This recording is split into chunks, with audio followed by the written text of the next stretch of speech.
behalf of Shri Kumarswami Shikshan Prasarak Mandals, Shri Kumarswami College Ausa, which is affiliated to SRTMU Nanded, heartily welcomes all the honorable dignitaries and participants here on the virtual dais for the national webinar. Today's national webinar is a part of a mega series of national and international webinars which was commenced on the occasion of the Golden Jubilee year of the institution. The theme of the webinar series is Exchange Knowledge, Enrich Knowledge, and try to find out answers to questions and solutions to problems. The purpose behind it is to help students, researchers, teachers, and all those who are in need of it.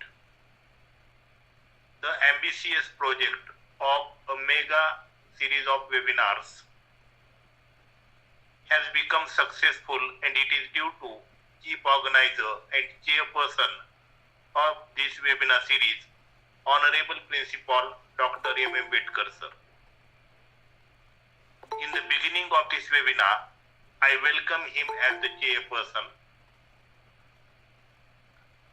Today I am feeling lot of pleasure to inform you all that we have the honorable dignitary and keynote speaker,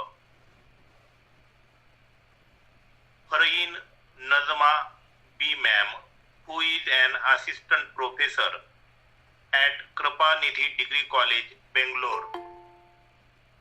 She is going to deliver a lecture on the topic Importance of Professional Ethics in Teachers. On behalf of the organizing committee of webinar series, Shri Kumarswami College Ausa, I heartily welcome you ma'am as the chief guest and as an invited speaker for this national webinar. I also welcome all organizing committee members, including Vice Principal Dr. S.D. Misal sir, Junior College Supervisor Ravindra Karanje sir, MCVC Supervisor Praveen Udge sir, IQAC Coordinator Dr. Sanjay Kale sir, Dr. Anita Dhole ma'am, Dr. Sudhir Garad sir, Ambadas Khillare sir, Dr. Patwari sir and Dr. Wadkar sir. We all have come together here to listen the keynote speech by the honorable speaker. But prior to it, we also will be glad to listen the introduction of the chief guest. So I request Dr. Anita Dhole ma'am to introduce today's resource person. Please ma'am, welcome. Thank you sir. Good evening everyone. You are welcome to this grand national and international webinar series on occasion of Golden Jubilee year of the college. Shri Kumarswami Mahavidyalaya Ausa has organized a wonderful grand knowledge sharing webinar series with the aim of women empowerment and women dignity. I would like to thank respected Principal Dr. Bedkar M.M. for giving me this opportunity to introduce a resource person on this virtual platform. Many special thanks goes to all the respected organizing committee members and big thanks to all the respected participants. So it's my pleasure I am here to introduce today's keynote speaker, Honorable Farheen Najma.B ma'am, who is Assistant Professor from Krupanidhi Degree College, Bangalore. Title of speech is Importance of Professional Ethics in Teachers. Presently, Farheen ma'am is working as Assistant Professor for Department of Commerce, UG and PG programs. She has completed Masters in Finance and Accounting from Central College, Bangalore University. She is NET qualified and SET qualified. She is academic content writer for the college website and valuator in Bangalore University. She initiated and organized anti-drug awareness campaign. She has presented and published a number of research papers on national and international level. She won many quality deliverance awards at IBM. She initiated and organized events like FDPS, management fests, activities and games for MBA, etc. So after this introduction, I request today's keynote speaker, Honorable Farheen ma'am. Please start your presentation. Thank you. Welcome, ma'am. Good evening, everyone. I would rather say good evening to this August gathering here today. And that was indeed a very elaborate welcome. So I'm indeed, it's a pleasure to be a part of this webinar series. And this is the first time that I'm doing something like this. So for this, I would like to thank Dr. Bedkar sir and my colleague, my ex-colleague, I'd rather say, Ravi Shankar sir, if he's here. Ravi Shankar sir, are you here today? I'm not sure if he's here. He will join soon. Okay. Yeah. So I'd like to extend my thanks, heartfelt gratitude to them. Indeed, we will start with this. The reason why I chose this topic is because I thought that this is the need of the hour. What we see in our daily lives is there are a lot of unethical practices that are cropping up, and they have become quite common amongst everybody. So I thought, why not speak on this in relation to our teachers. Just give me a moment, I'm going to share my slide with you.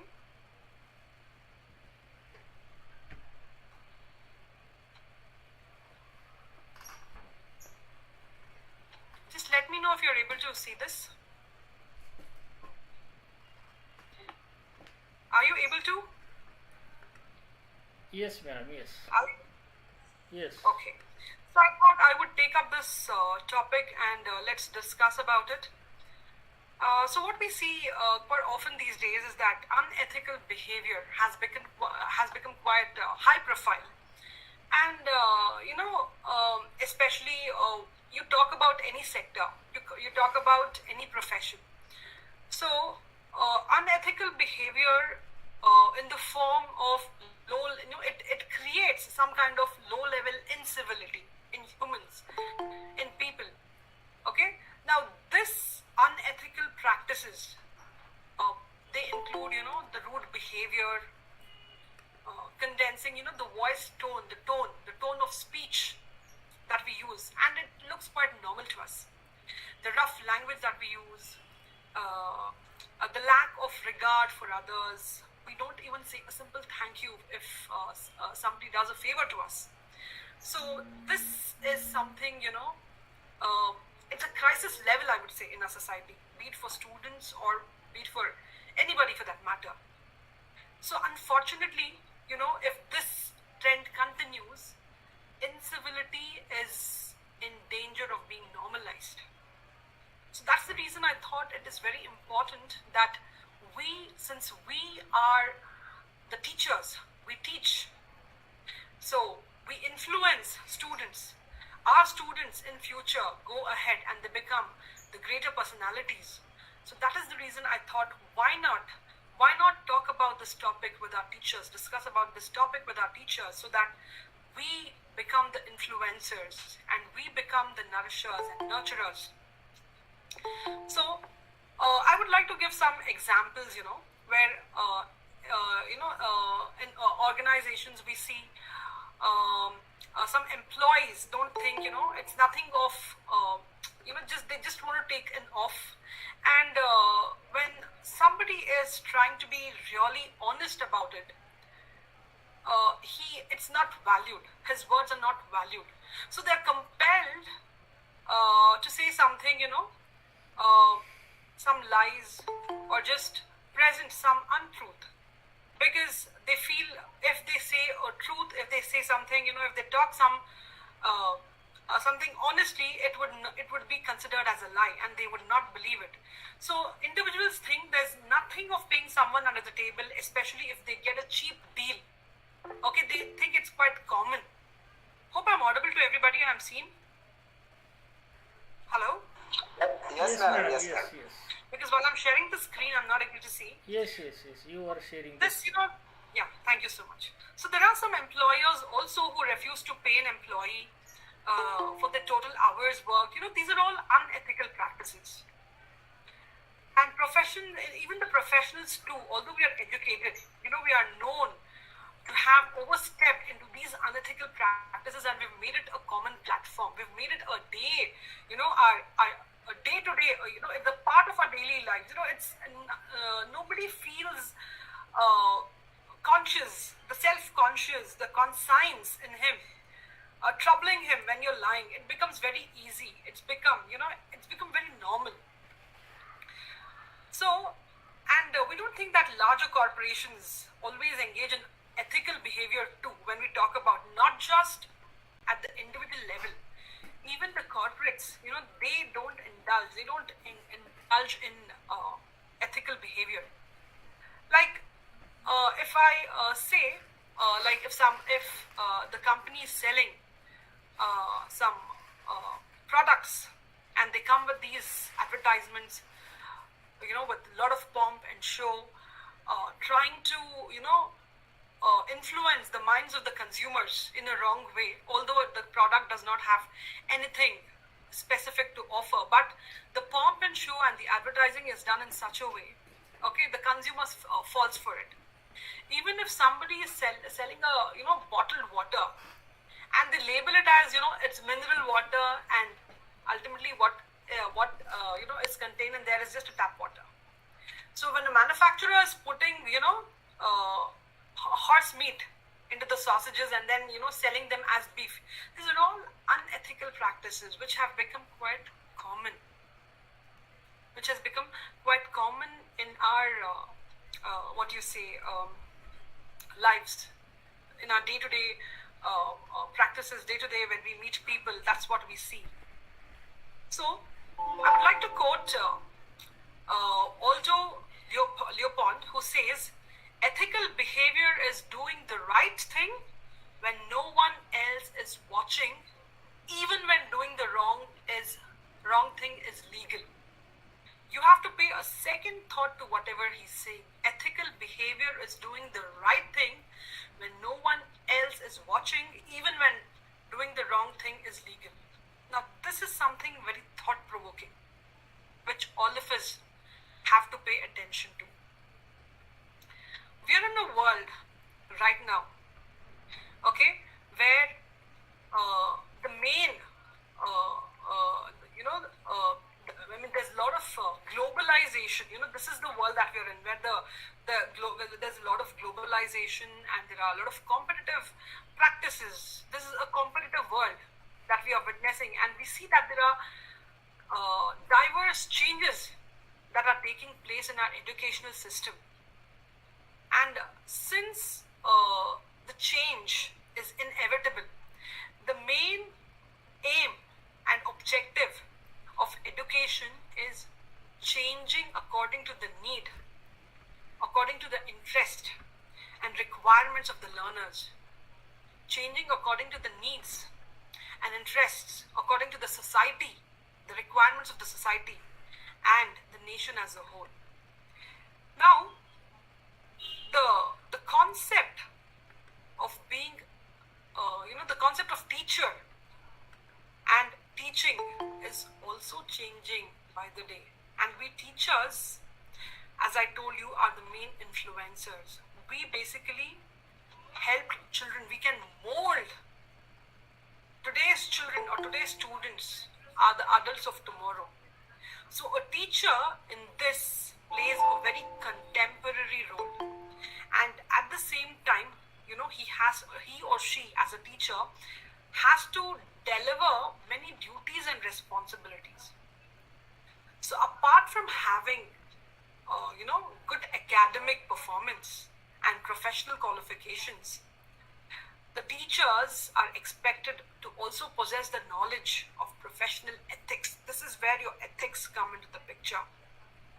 So before I go ahead and discuss about the professional ethics, I would want you to basically have a look at what these ethics are. So these ethics, which are also called the moral philosophy, the discipline concerned with what is morally good and what is morally bad, what is morally right and what is morally wrong. So this dilemma. So the term is also applied to any system or theory of moral values or principles. Talking about what is professional ethics for teachers or teaching as a profession. So professional ethics is like a guide, and this facilitates the teacher to provide quality education and also inculcate good values among the learners. Now, this is the greatest responsibility any teacher would carry on his or her shoulders. And the professional ethics will enlighten the teachers that they have a major role in bringing desirable changes, not just, I would say, in the behavior of the students, but also in the behavior of the society at large. As I told you, that the students of today are the adults of tomorrow. The students of today are the politicians of tomorrow. The students of today are the corporate level leaders of tomorrow. The students of today, they are the role models they could be of tomorrow. So the professional ethics, they are like guides, and they facilitate the teacher to provide quality education and also inculcate good values among the learners. So the professional ethics will enlighten the teachers that they have a major role to play, a major role in bringing desirable changes in the behavior of the students. It also helps the teachers to understand their profession as a teacher, and their role is not just to become supreme and not just to become an authority or to have an authoritarian approach in front of their students and colleagues, but they have a wider and very meaningful role to play. So the teacher, who's having the sense of these ethics, these professional ethics, they will treat their learners with love, they will treat their learners with care and affection, and most importantly, they will treat the learners with commitment. This is the values the teacher has to inculcate in his or her own self if they want to bring a change in the society at large. So in addition to that, they would always ensure to make specific contribution from their angle. And now that we are in this ever-changing, ever-dynamic world, so the main purpose of education is basically to create skills, to grasp knowledge, to help students grasp knowledge and spread awareness. Now here comes the creativity part in the teacher. How is she going to impart those skills? How is she going to he or she is going to be as creative as possible in delivering what they're supposed to deliver, and spread awareness about, let's talk about our own national heritage. That's very important. Our students need to know about these glorious national heritage that we have, our country which is rich in it. Our country has certain values, okay? Those values are imbibed, but unfortunately what I see is these values are long forgotten, and we as teachers should carry this or should shoulder these responsibilities to take it over and then give it and then spread it and then embed it in the hearts of the students. So values enshrined even in our constitution, they lay stress on attaining basic scientific outlook and commitment to the ideals of patriotism, to the ideals of our democracy, to for the secularism, socialism, and peace. Where are we and where are we connecting? See, this is about your professional ethics. So we are just trying to be at the very basic level. We are just trying to nurture our students, make them learn something. Okay, and what are we contributing to the country at large? We are making our students more patriotic. Okay, we are making our country more secular by imparting these things. Okay, at large, we are contributing for peace. That's how important ethics are. Okay, not just in our profession, but in every other profession. So education should strive for excellence, not just in academic excellence and progress of the arts and science, but it has to be in conformity with our national needs and the national priorities. Now, for this very purpose, this code of conduct, the term teacher, it covers the teacher means not just a school teacher, not just a part-time teacher, not just a full-time teacher, not just a college teacher. It's at all levels. You're teaching an MBA, you're teaching an engineering student, you're teaching an MCOM student, or you're teaching a school student. So this code, the term teacher, it covers everything. So it's a great responsibility on us teachers to try and imbibe. So unless and until we don't practice it ourselves, we cannot teach it to others. So before we preach, what's important is we practice it first. So the teachers, they help the students learn the basic academics. They also teach the valuable life lessons by setting positive examples. That's how the teachers must be. The teachers, as role, the students will take you if you are a teacher with integrity, if you are a teacher with discipline, if you are a teacher who is an honest teacher, your students will take you as role models. But for that, we must follow and we must know what are those professional codes of ethics. This will ensure at the end of the day that the students will receive a very fair and honest and uncompromising education. So a professional code of conduct or a professional code of ethics, outlines teachers' main responsibilities to their students, and they define the role in the students' lives. Now, above all, the teachers must demonstrate integrity, impartiality, and even ethical behavior, even in the classroom and even in their conduct with their parents, with their co-workers, not just with the students. Just 1 second, let me change the slide. Okay, I have written something over here. I want someone to crack this. What is written here? I want someone to crack this.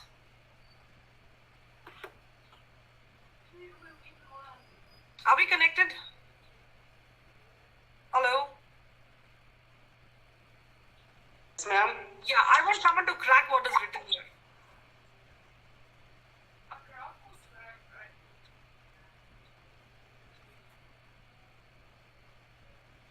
Who can crack what is written here? Ma'am, can I? Yeah, sure, please. A teacher is a multitasker. Very good. A teacher is a multitasker. Do you agree? Yes, ma'am. Yes, we are. How are we the multitaskers? Can anyone tell me this? Is our duty just to teach? No, to take care of the students. We all are teachers. We actually do too much of multitasking because we also balance our work life. Yes, of course. At the same time, we are the homemakers. At the same time, we are the mothers. At the same time, I'm okay. I will not, make it gender-based. Okay, we are the parents at the same time, fathers and mothers. Okay, at the same time, we are the brothers and sisters. At the same time, we are the parents. At the same time, we are the teachers. At the same time, apart from teachers, we are the valuers. Apart from valuers, we are also, the document writers. We maintain documents, we conduct activities, right? For NAC purpose, for LIC purpose. So apart from teaching, we indulge ourselves in various other duties, tasks, responsibilities. That is the reason why I said a teacher is a multitasker. He or she is a team player as well. So I would like to now talk specifically about these responsibilities the teachers,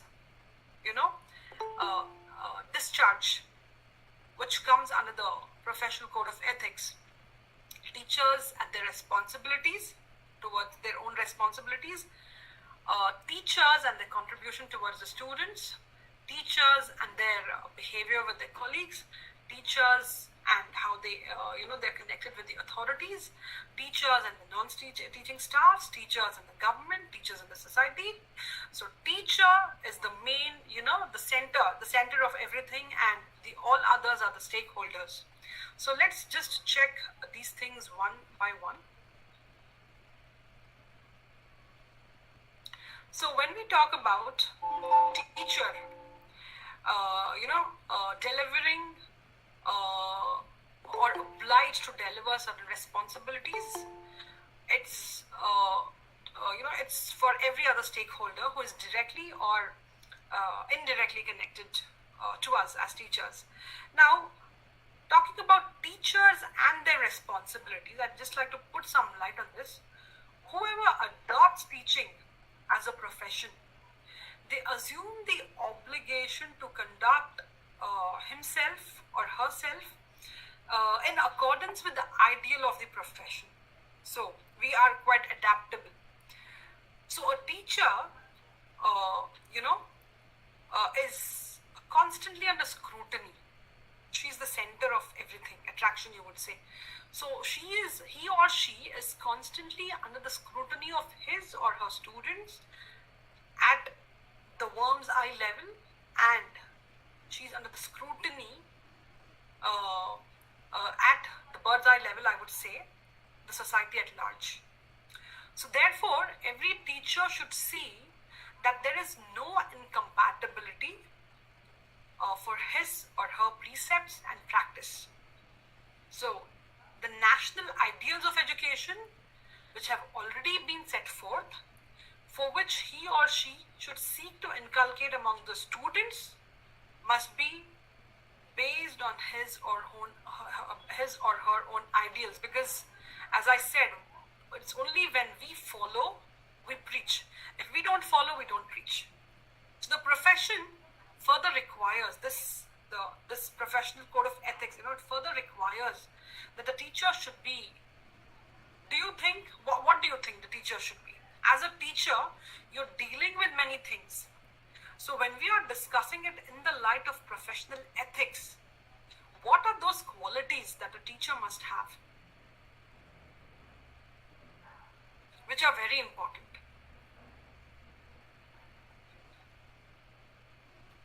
May I expect some answers? Just to be sure that we all are connected and you guys are there at the other end. Students, you have to develop different skills, man. Okay, no, I'm just talking about what are those qualities at a teacher, because we are talking about the code of ethics for teachers. So what are those special characteristics the teacher must have? Punctual. Must be prompt in the duty, Yes, You very must be good. studied very well. Okay, very nice. You must be prepared before teaching in the class, Yes, you need to be punctual, you need to be prepared for the class. And when a situation arises, okay, you have to control your temperament, because there are certain students who will, basically test you with your nerves.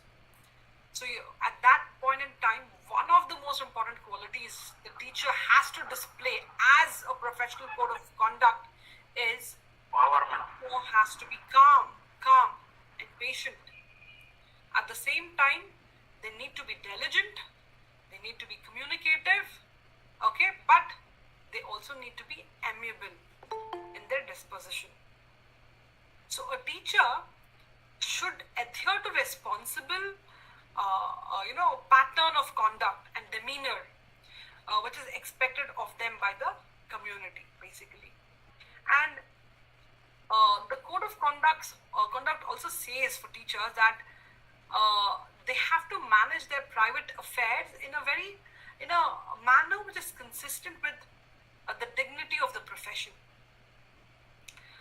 Your private matters should not, overpower your professional duties. So you need to be balanced there. So you should try to seek, as a teacher, he or she, you should try to seek and make professional growth continuous. And this happens how? How does this happen? How can we have a growth? See, we are obliged to deliver these duties, under the professional code of, I'm talking not just about ethics, I'm talking about the professional ethics. So when I say we have to seek and we have to have this continuous growth, what is required here? What is the order of the day if you have to survive?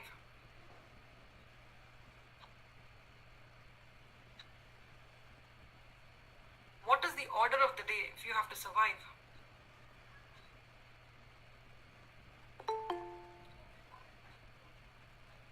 Guys, anyone? When I say we have to improve continuously, so what is required? If we have to improve continuously, what is required? Anyone? Upgrading our knowledge. Exactly, upgrading our knowledge. Then what else? Knowledge of power, madam. Knowledge of? Power. Knowledge of power means? Can we be a little specific there? With all the teaching profession, you have some knowledge about responsibilities and duties of the work done, and student you achieving very prompt studying. Yeah. One is through study, I agree that. Another one is, the order of the day is research. This is what I was looking for. Research. Research. Right? Now everybody, we are asked to present papers. Right? We are asked to have the patents in our names. Right? Hope most of the colleges are asking for that now. We are asked to do research, publish papers, the Scopus level papers, Web of Science level papers. And do you know what is the plagiarism content there? Less than 10%. That is the quality that they ask you to give. Research. Upgrade yourself. Do research. Okay? Now, this is a part of your professional ethic and a responsibility of a teacher to her own self. Are you getting it? We have to attend conferences. We have to attend seminars. We have to present papers. We have to indulge in these research activities. Have open participation in professional meetings. Try and maintain active, membership of professional organizations. So most of us, I'm sure here, apart from just being teachers, we are members of professional organizations. I'm right? Am I right? Yes, madam, yes. We are. So Yes, all this will be a part of professional ethics when it comes to obliging to ourselves, when it comes to being responsible to ourselves for our self-development. Okay? To express a frank opinion by participation at the professional meetings and seminars, by trying to get professional active memberships in professional organizations, and at the same time perpetually to strive to improve education and profession through involving in these kinds of activities. And apart from that, this is happening at one end. At the other end, we are also performing are tutoring students, we are teaching students, we are training students, we are giving them practical, imparting them practical knowledge, conducting seminars, conducting research activities for students, conducting their assessment. So this is at the other end. So we are basically trying, that's the reason why I said we are multitaskers. And we also should discourage and we should not indulge while we are involved in doing research. We have to involve in it with dedication. Of late, what we see is just we take it, copy paste it from Google, copy paste it from different other sources, different other journals, and so that is a really unethical practice or a behavior on the part of a teacher. So we should discourage and we should not indulge in any activity that could lead in any research activity that we are taking up that could lead to plagiarism, because this is considered as unethical behavior in teaching as well as in the other part that we're doing, that is in delivering our research. So we should abide by the act, by the statute and ordinance of the university which has prescribed the rules, and we also must respect its ideals, its vision, mission, cultural practices and tradition. This is also a part of the ethical duties for teachers.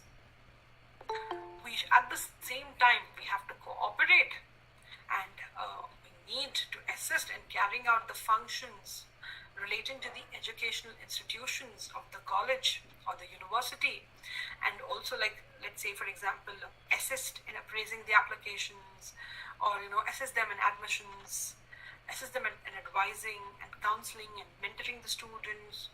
These are all a part of our duties that we are supposed to discharge at the professional level, as well as assisting the code of conduct and following the code of conduct of the university, while conducting the examinations. This will also, as part of our duties, what is included is supervision and invigilation and evaluation. Okay, all these things that we do simultaneously adds weight to our resume. We also participate as teachers in extension activities, co-curricular activities, extracurricular activities, community service activities, okay, like NSS activities. So these are all, the duties under the professional code of conduct teachers are expected to deliver. But the stereotyped word is just teacher. But apart from teaching, we do all these things because they form as the code of ethics. The code of ethics demand us to be like that. That is, to one's own self, the responsibility that we carry is really humongous and huge. Then comes the teacher's role towards the students. What should the teachers do? Teachers should respect the rights and dignity of the students, especially when you are commenting, especially when you're expressing your opinion on the student. We have to be very, very careful about it. We have to deal justly and impartially with students. Very important. We are tied up with so many things. We might not realize that we are being partial or impartial, but the students are going to gauge us.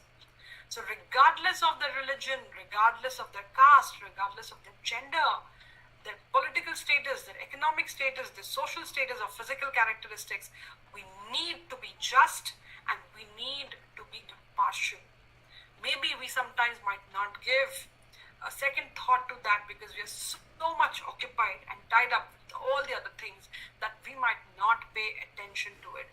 But this also comes under the professional code of ethics for teachers.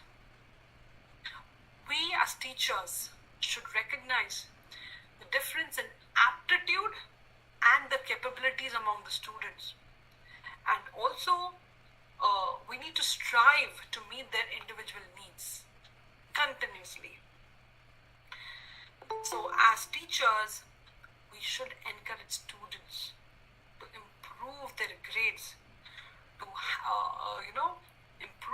achievements, to develop their personalities, very important, and at the same time contribute to the welfare, the community welfare. We are either making the students or we are breaking the students. So the power is in our hands. So we have to motivate it. Now for motivation, we have to gauge them, because motivation can be a negative, motivation can be a positive one. So depending upon the student, you have to gauge them. What kind of motivation that student requires, you have to deliver that. So encourage students to improve their achievements. Help students to inculcate scientific, rational temper or reasoning. The spirit of inquiry should be inculcated by teachers. The spirit of inquiry and ideals of democracy, patriotism, social justice, environment protection, and peace. See, we are teachers. Okay. Recently, we had our chairman visiting us. So we are the subject teachers. We only teach commerce and management related subjects. Some of them, they are the arts teachers. Some of them are social welfare, my MSW teachers. So we are just bothered about teaching our subject. We think that, we deliver the content and we leave. No. Our chairman's speech influenced me so much. He talked about this patriotism. He talked about this, social justice. He talked about the environmental protection. He talked about this peace. He talked about secularism. Now, all these things, he talked about. So we as teachers, a student must have learned it back in their school days, and it's long forgotten. Okay, sometimes it's also nice for us to move from our subject topic and to discuss these moral values to them, to inculcate these things just once in a while. It adds a lot of thinking, the scientific temper in them. So we have to treat the students with dignity, very important. And we must not behave in a vindicative manner towards, only because we have authority over them doesn't mean that we insult them, we scold them, okay, in front of the whole crowd. You have a problem, the student is not doing well, so call them, speak to them, separately. So only because we have authority, only because we can have this command over him, it doesn't mean that we behave vindicatively towards them. So it's very important that we treat students with a lot of dignity and do not behave with them in an insulting or a vindicative manner. So we also at the same time, for students, we have to pay attention to their assessments of merits. Sometimes even without, it's not that you have to teach everything. They will do it. We just have to become the motivators. We just have to encourage them to take up activities. We just have to, positively motivate them, create that interest in them, and they will do the rest. So try to make themselves available to the students, as teachers, even though beyond the classroom, sometimes the students come to us, try to help them out beyond your class hours, try to guide them. The students without, see, it's not that we, this 9 to 5 job, 9 to 4 job, within these hours only you have to come. I'm a teacher, okay? As a teacher, what am I inculcating in my student? What am I trying to show him? What am I trying to teach him? So we don't belong to other professions. We belong to the teaching profession. So as part of our duty, we don't stick to this classroom hours. We have to go beyond. I had one of my students, who used to be very irregular to my classes, because that boy was he was an orphan, and he was the whole and sole financial support of the family. So most of the time, I would say about 80% of the time he used to miss his classes. And because he was going for the job and he was the sole bread earner for the family. So he would call me during the exams and he would ask me, "Man, I'm so sorry to have called you. Could you please help me with this? Could you please help me understand this?" At what time? At 8, sometimes at 9. Sometimes I used to get a little irritated. Okay, why? But later when I got to know, okay, what I'm doing is wrong. Somebody told me, don't do this. Okay, they need your help. Help them out. So this is your duty as a teacher. Tomorrow if he scores, he will remember you. He will be grateful to you, and he would, because you have helped him out, he would carry this thing along with him. He would remember you are not just helping, you are influencing him. They are going to carry that heritage. So you have to aid students to develop an understanding, okay, to help them to go beyond, help them go beyond your classroom hours, guide them, although no remuneration is paid to you. Okay, tomorrow that student is going to be really grateful to you for whatever you have done to him. So aid the students to develop an understanding, even for the national goals. Ask him, motivate them that whatever you're doing, you have to do it for the country, you have to do it for the national heritage, and try to refrain from inciting students against. This is very, very basic. Try, do not incite the students against. Maybe you have a colleague as a teacher. Okay, the student would still, a colleague could be a competitor at work, but to the student, you all are teachers. So they are not biased at all. Do not ever try to incite the students against your colleagues. You might be having problem with them, but your students see them same. You are a teacher to your student. He or she also is a teacher to the student.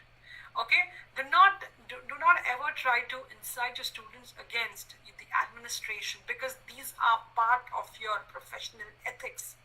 Do not try to incite them against other students. Now, these were a few code of ethics when it comes to the students and the teacher relationship. Then comes next in the row will be the teacher's responsibility or his towards his colleagues. How should a teacher behave? What is the code of conduct? What should be the code of conduct a teacher should follow when it comes to his colleague? Because these are all the different people you are surrounded with as a teacher. So treat the other members in the same profession, your colleagues, in the same manner as they themselves wish to be treated. Very important. So try to speak to them respectfully, although you might be having certain differences with them. Try to render assistance for professional betterment, for rendering this, productive practices. Help build each other. Try to have discussions more than arguments. Try to be a better listener. Because that gives the other colleague. Right now we are talking about the colleagues. How should a teacher behave with the colleague? Try to pay attention to whatever the other person has to say, because when you're listening to them, it's like you are respecting them. Do not try to overpower, that you know more than them. Okay, do not try to boast yourself, because that is very disrespectful. That shows that you are not interested in listening to whatever they have to say or whatever they have to offer. Try to refrain from making unsubstantiated allegations against your colleagues to higher authorities as well. You have a tiff, try as far as possible. Try to sort it out. Do not take it or escalate it to the next level unless and until it's too much overrated, unless and until. So try to sort it out at your own level more than escalating, because you would be landing yourself and the other party also into trouble by doing that. And the professional code of ethics towards the colleagues also says that we as teachers have to refrain from allowing considerations, especially when it comes to the caste, creed, religion, race, sex. These things we have to keep them at bay.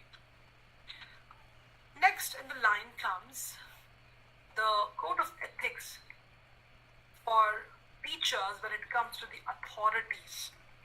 What should a teacher do? How should a teacher carry himself or herself when it comes to the authorities? The teachers are expected to discharge their responsibilities very, very professionally, according to the rules, or the existing rules, I'd rather say, and adhere to the procedures and adhere to the methods which are consistent with the profession, especially while you are initiating steps through your own institutional bodies or the professional organizations for any change of any such rule which could be detrimental to to your own professional interest. At the same time, we have to ensure that we are also trying to refrain from undertaking any other employment and commitment, because you are bound to deliver your duties. Your heart and your soul should be fully, it should be committed. Ek baar commitment kar di, so kar di. Only to your organization or only to your institution. At the same time, you are not going to do, because you are a multitasker, because you could do it, always refrain from, undertaking any other employment. If you're thinking, okay, let me include as a part-time, no. Now, this would also include your private tuitions, your coaching classes, which are likely to influence your professional responsibilities. You would get overworked and you would not be able to discharge your duties to 100% to the institution with whom you have signed a bond. Your time, because you have to prepare for a class next day, okay, and this requires you to be quite active, but because you are indulging in some other employment, so that is taking a part of your time. So tomorrow when you're coming back to the class, you are not delivering 100% because you were preoccupied with something else. So this is a professional code of ethic when it comes to delivering it to your authorities. You as teachers have to cooperate, especially in the formulation of policies of the institution, by accepting various offices and also discharge responsibilities which such offices may demand. Maybe it requires that we have to hold fests, webinars, so many games, so many activities, but because we are engaged somewhere else, we are so much worked up, we are so much stressed with work that we are not able to contribute our 100% to this. So that is the reason the code of conduct says that you have to refrain yourself from undertaking those employment opportunities, other than whatever you have committed for. So you as a teacher should cooperate the organizations in the formulation of policies also, and you must cooperate with the authorities for betterment. You have to pull in some ideas. You have to give in, how the organization could be better in discharging, and how, keeping in view the interest of the authorities as well as the students in conformity with the dignity of your profession. You have to pay all respects to the contract, adhere to the terms of the contract. Each and every word that is written in your contract, please go through that. That is like an oath. Especially every profession has these oaths. So the medical profession has something called as a Hippocratical oath. Okay, so our contract is an oath that we are signing, and we have to abide by it come what may. This is demanded of you as being an honest teacher, a teacher with integrity, okay, a teacher who is very, scrupulously following these professional codes of conduct. You as a teacher should give and expect due notice before a change in position that takes place. And you as a teacher must refrain from availing themselves of, just leave or accept an unavoidable grounds, unnecessary, we just say something, okay, I'm not well, my grandfather's not well, somebody is not well, although everything is quite well, but we try to say, we just try to bluff something and we try. So that is also an unethical practice. And as far as possible, we have to be practicable. We have to follow the rules. What happens normally, what we see is like we've been given 1 CL per month, okay, and our authorities expect us that although it is called as a casual leave, but they would want us to formally plan it, and that's where the problem comes. But because the authorities say so, that you have to formally plan your casual leave, we have to abide by that. We have to make an alternate arrangement in our absence. Who's going to take care of our classes? In our absence, our students should not suffer. They have come all the way, okay, expecting that you would be delivering, you would be taking care of them. But when they see you, you're missing and there's no alternative arrangement. So you are giving a very bad impression to the student about the organization itself, because you are the representative of the organization or the institution. I'm sorry, I'm saying organization. It's not organization, it's institution. So you're giving a very bad image about your institution. So that is the reason we have to refrain and as far as possible try and be very scrupulous in performing our duties. We have to be responsible because we are teachers. Because as I always have said, if we are not following it, we cannot expect our students to follow it. So before we preach, we have to practice. So when it comes to the behavior of teachers toward the non-teaching staff, what is the code of conduct? So here it says that we have to teach the non-teaching staff, like your janitors and peons, with a lot of respect. Okay, it's okay. They are not, of our level. They are not PhD holders. They are not doctorate holders. But still, without them, our work does not happen. So it's a very good etiquette to wish them. Okay, instead of just calling him, hey, just call them respectfully, sir, can you please do this for me? It sounds so nice. This is because it's not just by teaching you're doing it. When your students are observing you, they learn from you how to be respectful towards the other lower class, people who are quite, I would not say lower class people, those people who are a little under us. So treat the non-teaching staff just as you treat your colleagues and your equal partners. Try to cooperate with them. They might be undergoing a lot of tensions. Maybe the financial tensions, a financial crisis that they would be having. So with all this, there's nothing wrong in addressing them very respectfully, and the intonation of our voice. We can always fine-tune that. So this would add a lot of impact. Try to help them in the functioning of the joint staff councils or any function that is taking place in your college or your institution. Try to help them out if you're free. Okay, this is our duty, our ethical duty, our professional ethical duty towards our non-teaching staff. And we as teachers, we should, when it comes to, what is our responsibility towards the guardians, we should try to see, through the teachers' bodies and organizations, that the institutions should maintain this contact or connection with the guardians, the parents of the students. It's our ethical responsibility that we send their report cards, we call them up and inform them about their performance.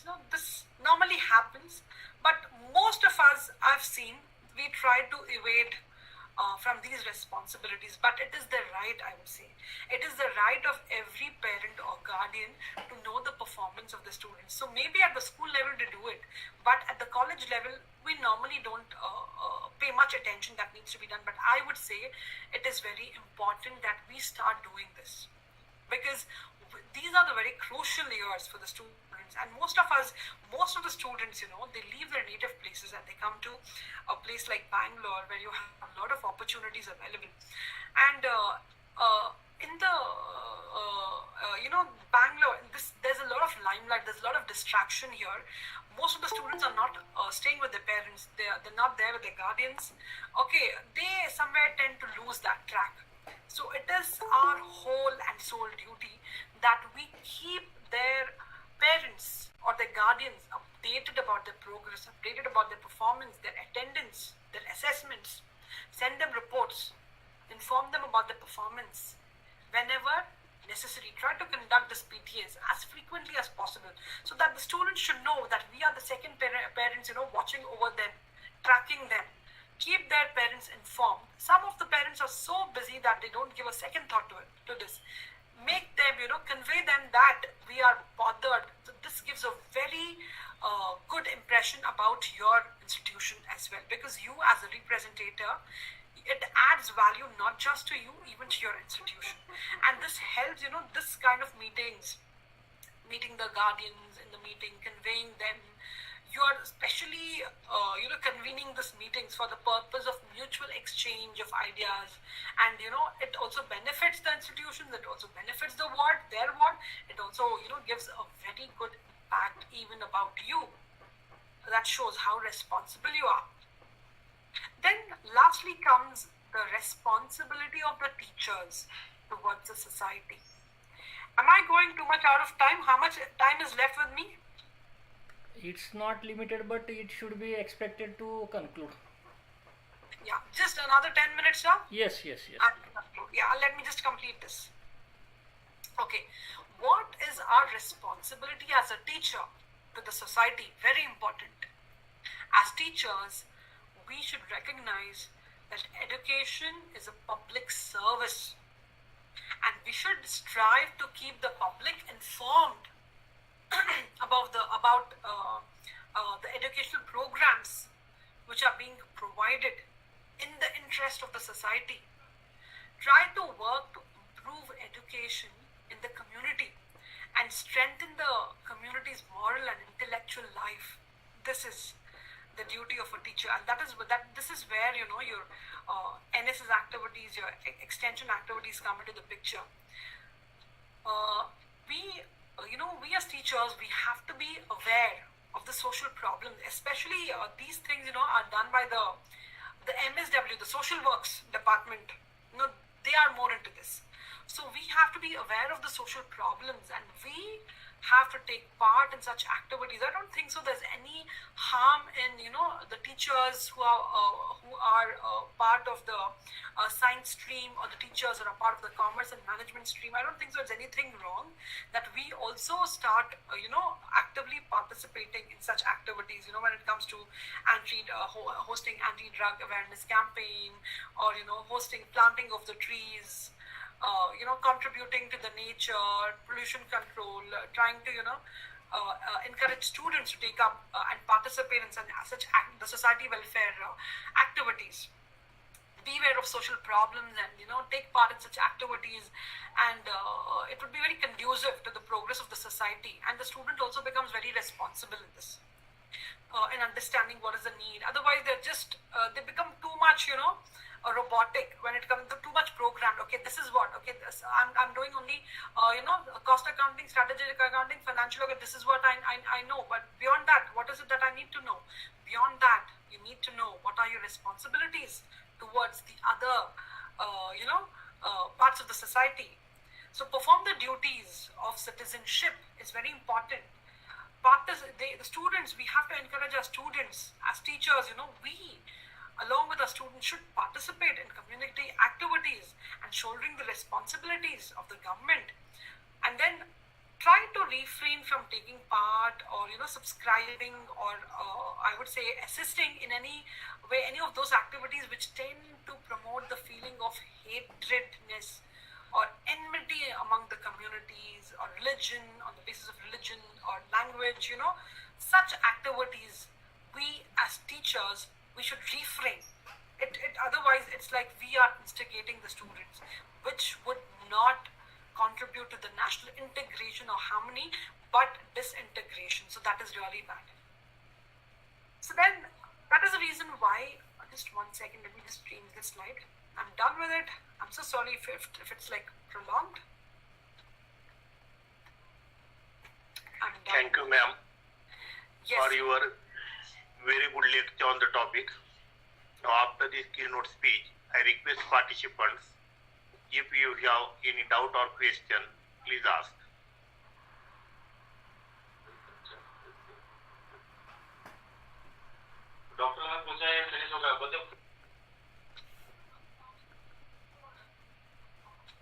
Good evening, madam.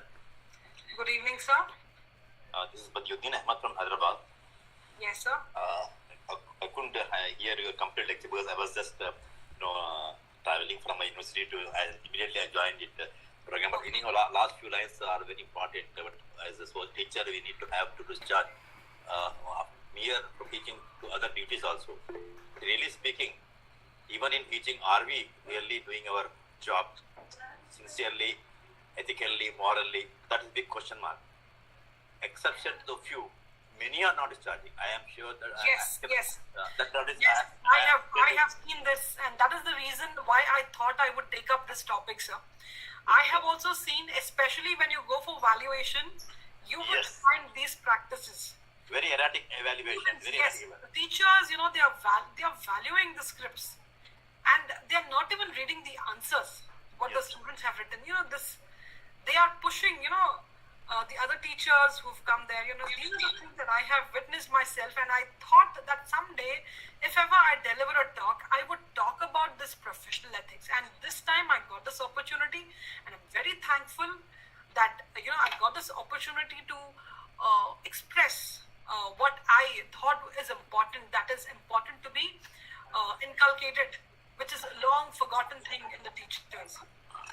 Apart from this one point, ma'am, there are a few other areas where I also the teacher, and when I speak, I don't have an exception. Maybe I'm also we are not really doing favor to the students of just coming and whatever the syllabi is there, but are we teaching to moral things? Are we really realizing what the actual duties of the students? No, the real service as teachers supposed to be.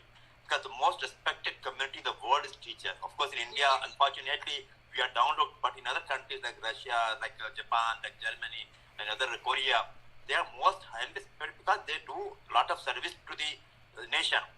Here also, we also participate in the nation building activity, in other economic surveys. We are contributing.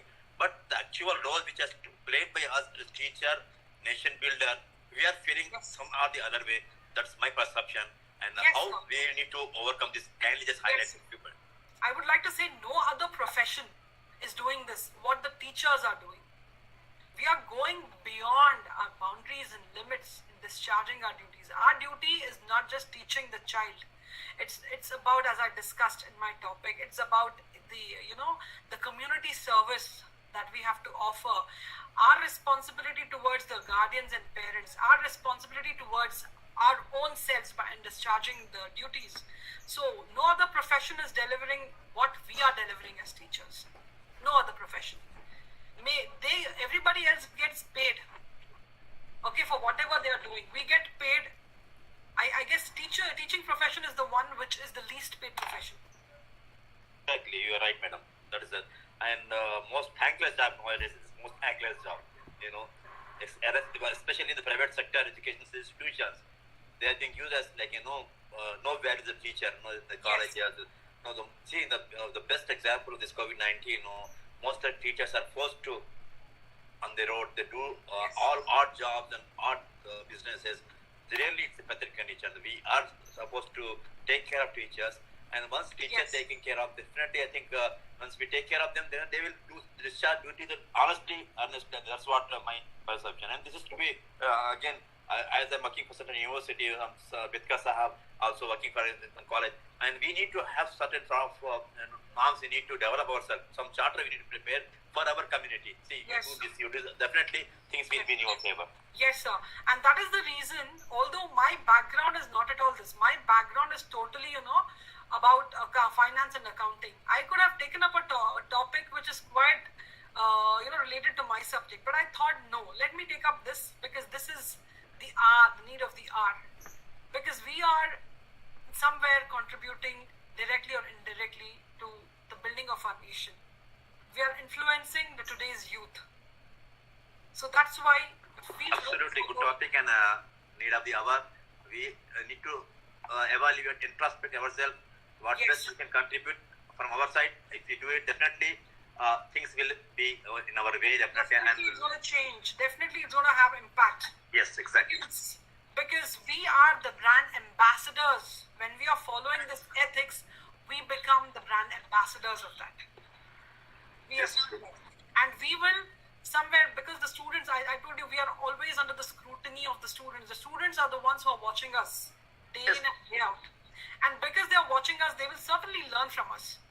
And tomorrow, they are in positions, and since they have been trained and groomed by ethical teachers, they will also be like that.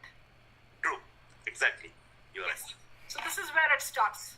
Thank you so much. We It's have very to be wonderful. concentrated. This is where we have to start. A wonderful presentation and a very highly knowledgeable and also thought-provoking, really. I must say thought-provoking for Thank every you. teacher, including me also. Thank you so much. you, And sir. thank you, Betka Saab, for getting a very good resource person for last couple of months. I've been attending a few days because we are undergoing NAC inspection, all these things. So yesterday I couldn't attend. But really, today I just came and immediately I opened it and I got some opportunity to discuss. Thank you so much, sir, for this lectures. I would like to extend, gratitude to Dr. Betkar sir and even my colleague Jai Shankar sir for giving me this opportunity. I would love to have many more opportunities as such even in future. Excuse me. Yes, sir. Myself, Dr. Shukla. Ma'am, we are talking about rules, regulation, ethics, and these are there for students, for teachers, for everyone. But to develop that conscience to follow those things, I think the value education is a base. But many of the times, the value education is something said in the class or something like that. But how that element of value education has to be brought in everyone's mind, maybe the teacher, maybe the student. So I would say, as I've always said in my lecture, that as we are the brand ambassadors, we have to inculcate that. We have to follow. We have to practice more than preaching. If you preach, they hear it from here and they leave it from here. But if we practice and if we show it in our behavior, in the way we talk, logging into the classes on time, behaving with the students in the right way. Okay, sometimes the sliding away from whatever the subject topic is, it's always have to talk about it's always good to talk about the morals. Okay, directly or indirectly. Okay, this would somewhere influence them a lot. So somewhere, if we start following it, they are the observers. They will also automatically somewhere it would impact them. But if you try to teach it, because we have a foundation course here in Bangalore University, which is the value education course, it's called as a foundation course. Hardly any students sit for those classes, and it's an MCQ paper which is supposed to be for 1 hour. Within 10-15 minutes, if anybody from Bangalore University here, if they're present here, they would know. Hardly 10 minutes, 15 minutes, they just do this sticking and they leave. So where are we? Even though it's a part of the curriculum, where is it contributing? It's not. Correct, madam. Madam, many of the times we are very good with the words, but the deeds are very different than words. That Yes. is what an experience. Yes, sir. So actually, the thing is it's easier said than done. And it's very difficult to be like that. I'm sorry to interrupt, madam. Unless we practice, we should not preach. That's what my principle I do think. If I don't do something, I don't preach. It's going to be difficult. It is going to be difficult. Okay, but then more than minding others, we have to mind ourselves. We have to always think, what I'm doing is right. Is it right? Is it wrong? Okay, your unconscious will tell you. It will guide you. So the moment we start following it, it then becomes, only then we have the authority to say it to others. So first practice yourself and then only preach. If you are not practicing, then you don't have the authority to preach it. Exactly. Madam, one more thing, what sir has said, that as you rightly mentioned that the Bangalore University is offering course. I don't think any course is to be, we need to take up any course. That things must be inculcated for our, childhood, it should be come from our, childhood only. That should be, come from our own actually. You need not learn and something to teach to the students. If I don't have certain, norms, certain regulations, certain ethics in my, I have to have that imbibed in me. I need not go and learn something and say, well, then what is the big fun? Anybody can go and learn and get the same thing, cut, copy and paste. That it should be imbibed naturally, inherently it should be in me. Then only there will be effect on my students. Otherwise, I would beg to differ on this with you, because the society is such, everywhere it's become a normal paradigm. And children are learning what they are seeing. Yes. The best is we as teachers should start first. Somewhere if we want to bring in this change, we cannot expect the students, because they are living in this world which is everywhere. You step out of the house, you step in the house, everywhere. This has become a normal parlance. So that's it. For example, that's what I am trying to tell, madam. I am keeping the phone in my pocket. When it's ringing, I'm just going around the class and talking on the phone and interacting. If I switch off my phone, I keep my phone on silent mode, I think the student will also do the same thing. If I am not practicing, then I am trying to stop. That will not be any effect. That's yes, of course. But what I'm saying is, we cannot ask the children to behave naturally like that, because they are exposed to a different kind of environment. We as teachers should be a role model. Yes. We should be having the teacher and go to classroom. Whether it's kindergarten, it is post graduation. As you rightly mentioned, that students are monitoring us, they are watching us. 30 students, 60 eyes are watching every moment of us, and every moment is important. Every word which we spell out is very important. We should not always take care of the tongue. It should not slip wrong. It is your moral responsibility as a teacher that you have to be. But alas, I say nowadays, we only tell them, you should not lie, you should be truthful, you should be honest, but when we ourselves are not. Now, alas, it's very sad that it is like this. I agree with you. It's time that we start routinizing our own selves. It's time that we start, researching our own self. Self-introspection is needed. What you are saying is correct, ma'am. Right.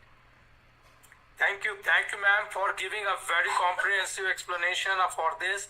Thank you very much, and I would like to thank from my bottom of my heart Dr. Bedkar sir also for organizing such wonderful webinars, and we are going with we are getting knowledge from all different directions and different subjects, and really we are inculcating ourselves and enriching ourselves with the knowledge. Thank you very much, sir. Thank you so much, sir. So hope to see you again. Yes, Thank you, participants. Thank you, ma'am. Thank you, sir. Is there any more question from anybody, please?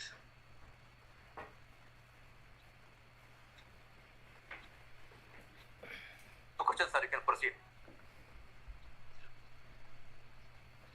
Very detailed speech from the keynote speaker, and because of the active participation of Dr. Badiuddin sir and Dr. Shukla sir, the question answer session remained very fruitful. Now, after this keynote speech and discussion session, I request Chief Organizer and Chairperson, Honorable Principal Dr. M. Bedkar sir, for his concluding speech. Please, sir, welcome. Thank you, Professor Karad sir. Welcome.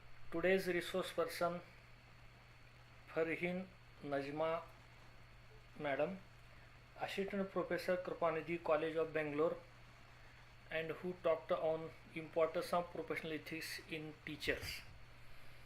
All the organizing team members of our college, Vice Principal, IQC Coordinator, all professors, and daily joining resource persons of this series, maybe past and maybe joining in future, Badruddin Ahmed sir, Shukla sir, and our daily joining college colleague Prashant Ugade sir, Utge sir, Jamantrao Kadam sir. Our series is ending tomorrow. It was extended for 2 days. As Ravi Shankar said that, sir said that I requested him to inform me few resource persons, and he informed me about 4 to 5 resource persons from Krupanidhi College. I am very fortunate that those who have received the information, they stood very top in the their activity and contributed here very best topics, and you are one of those. So Thank you, sir. and series is ending tomorrow, so I am feeling something sad, because from these 2 and more than 2 years this group is active. All the resource persons, joining members are as like our family members, but this series is not will be continued for daily. It will be on every Sunday, because it's habitual us to join, to meet, to discuss intellectual discussions, all these things. It's habitual to everyone, so it will be on Sunday. Let's come to the today's point, importance of professional ethics in teachers. You are not from this social background, but teaching, you are from commerce background, but you have chosen this subject. It was useful to all teachers, because here are 99% are teachers, and teachers have this much this chapter should be introduced with the teachers, and you did to this. And we are working for the students. Our stakeholders are students, parents, all the members, those who are related to organized members for this college. And we are doing for the students, as you have said that there is no need for moral education, but if the teacher is ideal, then it will influence on the behavior of the student. Your examples, experience, all these things confidently says that teacher should be somehow ethical practice in his or her life. If you think in your life and my life and everyone's life, we have come across more than 500 teachers from primary to up to PhD. But how many we remember in your mind? Few names, 10 to 15 names. Why? Because we have gained something from that. They have did something for us. They have communicated with us like their son, so that we remember them as this in this age also. Very few.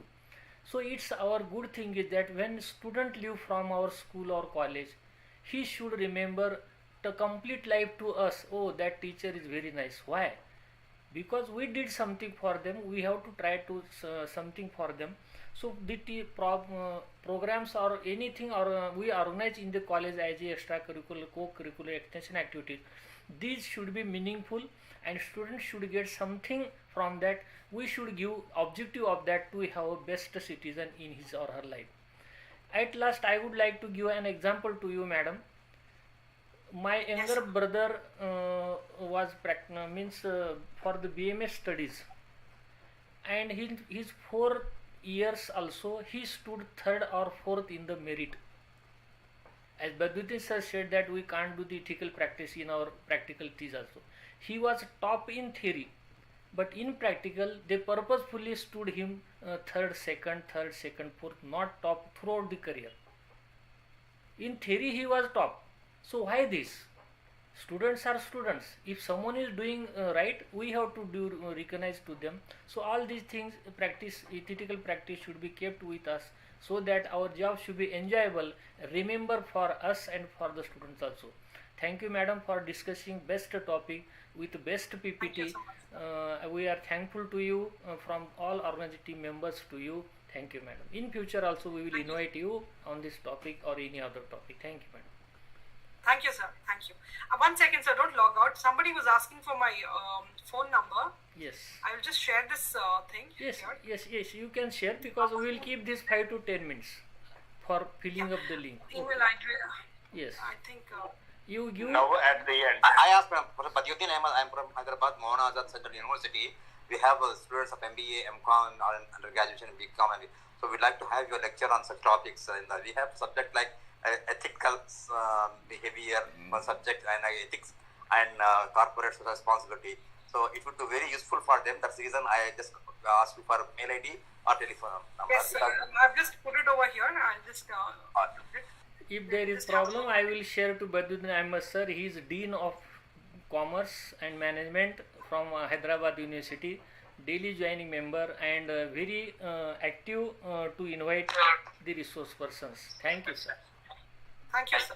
Hope you copied my email address, sir. Okay, thank you. Thank you. Thank you so much, sir. Good to have a meeting such as this. I hope to have something more of this in future. Thank you for inviting again. Just wait for the formal vote of thanks, please. Yeah.